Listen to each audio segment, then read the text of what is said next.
Portugal has been a top destination for retirees and digital nomads for years, and it is only rising.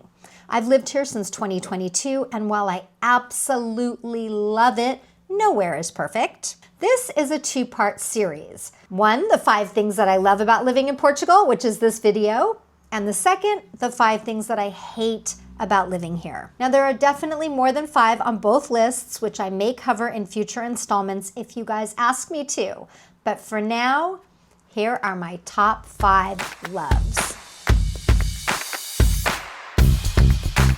Hi, everybody. Thank you so much for being here. I am Kimberly Ann, and I'm an expat who moved to Portugal from the United States. So let's get to it. Here are the 5 things that I love about living in Portugal. So the first one is values. The values of the Portuguese, and probably a lot of Europe in general, is so vastly different than the values of the United States. And I don't want to say everybody in the United States, but from where I lived, which was California, and how I grew up, and everything that I was taught, the values that I were taught was specifically money is number 1. Money in my life, in my family, and with some of the friends I grew up with, was more important than anything. More important than love, more important than community, more important than family, more important than being kind or compassionate or helpful or caring to your neighbors. Nope, none of that mattered. The only thing that mattered was money, money, money. How much do you make? What kind of car do you drive? How big is your house? What neighborhood do you live in? What school do your children go to? And what profession do you have? And that was super important. So I did not like that. And I didn't understand why I never felt comfortable living in the United States. And I always felt like kind of like an outsider. I felt like this is not my home. This is not where I'm supposed to be. And that does not happen in Portugal. I have never been asked those questions. People do ask me what I do for a living sometimes, but it's more out of politeness. It's not out of judgment. And it's not that I'm going to be looked down upon if I'm not a doctor or a lawyer, for example. Not that there's anything wrong with being a doctor or a lawyer. I'm just saying that those were the values that were placed upon me by my family. It's just totally different here. So here, the values are community and family. And that's it. Community and family and happiness. And those are the most important things. And I love that. I really do. And people value kindness and compassion and generosity and all the values that I feel are important and have always felt that were important to me. Those are the values that the Portuguese value. But the second thing that I love about living in Portugal is the idea of calma, just being calm and tranquila, being tranquil. It's an unrushed pace of life. Back in the United States, it was go, go, go, do, do, do, drive, drive, drive.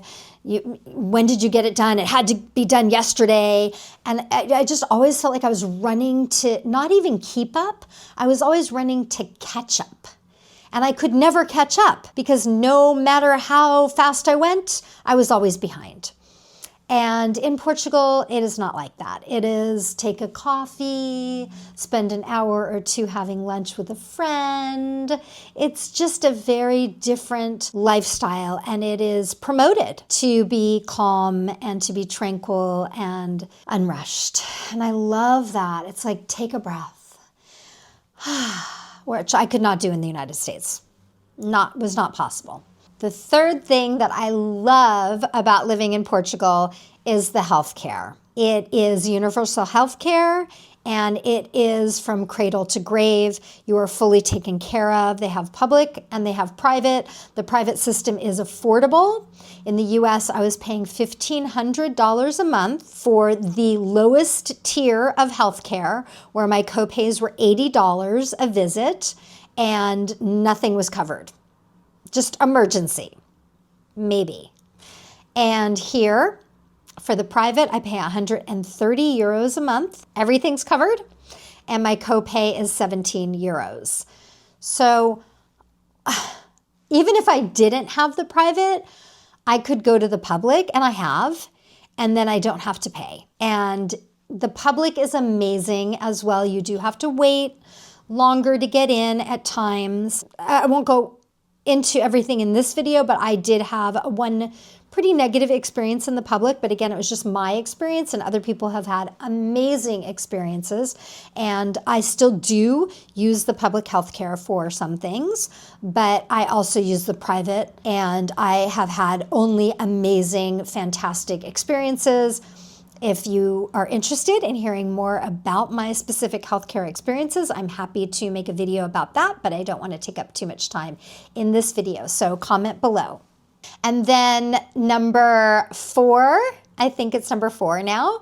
And so the fourth thing that I love about living in Portugal is the beauty of the country itself. The diverse landscapes, you've got the ocean, you've got the mountains, you've got hiking, you've got parks, obviously you've got the cities, but there are so many historic regions and castles.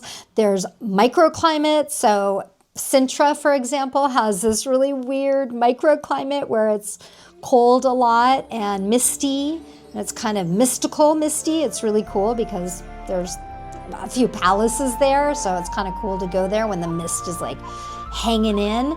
And then there are obviously regions in the south, like the Algarve, which is warmer, regions in the north, like Viana do Castelo, which is colder or cooler, Caminha, which is that whole area. And there's a big mountain, Serra do Estrela. You have such a variety of experiences here when it comes to landscapes and geography. And I love that. I love that so much. And then number 5, which really should be number 1, is the kindness and the patience of the Portuguese. And it's really unparalleled. I have traveled throughout the world, and I will say that I have met the kindest people everywhere. Everywhere I've gone in the world, China, I mean, just to name a few, right? China, England, France, Italy, Mexico. I have met many, many, many kind people. But overall, the Portuguese are just so patient and so understanding and really helpful, to the point where I am surprised. People will stop in the street if they see you struggling with something and ask if they can help you and offer their help. And I love that. That does not happen as much in the US. It does happen. But I think what's really interesting for me, and the biggest difference, is that in the US, especially in California, people smile. Just walking down the street, everyone smiles. And sometimes they'll say hello or good day or good afternoon, but they don't mean it. And it's hard to explain. It's out of politeness. We're taught that that's how we're supposed to act and that's how we're supposed to be. And we don't mean any harm, and we don't mean to be negative, but it's more like we don't really care. It's just what's expected. And it's totally different in New York than it is in California, and it's different in the South. The people are kinder face to face in the South with strangers, and in New York, people are oftentimes just a little more, I want to say the word gruff, but I don't mean that they're mean. I mean that they're just a little bit more, I guess, businessy is a good word to use, but it's just a little bit more standoffish, a little bit more quick and less effusive. Whereas in California, we're quite effusive. Now, in Portugal and a lot of Europe, people don't smile at each other when they're walking down the street. They don't smile at strangers. That's just not done here. But it doesn't mean that they are not kind, loving, wonderful people. And I experienced that in China as well. Strangers did not smile at me in China. But one-on-one, when I was talking to anybody, they were just amazingly kind. So I really love that about the Portuguese, is their, like I said, their kindness and their patience. And when I'm talking about their patience, I mean with me butchering the Portuguese language. I get a lot of understanding and a lot of encouragement, even when I'm saying things wrong. So, and the people, strangers wanting to help me. I get that all the time. So just a quick example is my car died. It stopped working the other day, and it turned out it was the battery. The battery was dead. And I was able to just ask random strangers if anybody had jumper cables. And not only did everybody look in their trunk that I asked to see if they had jumper cables, but they came over to actually help me. And people got in my car, random strangers, and tried to see if they could start my car, tried to see what they could do. They were just so over the top helpful, and I was shocked. Now, this has happened in California to me as well, and I have asked people, and usually they say, no, I'm sorry, I'm in a hurry, I can't help. And they rush on by. And I get it. I was also in a hurry when I lived there, but it's, like I said, goes back to the calma, number 2 reason that I love living here.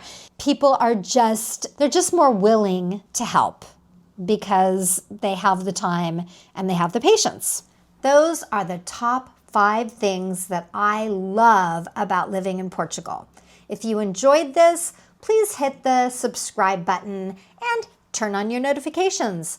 Also, stay tuned for part 2, the 5 things that I hate. That'll be coming up next week. See you there.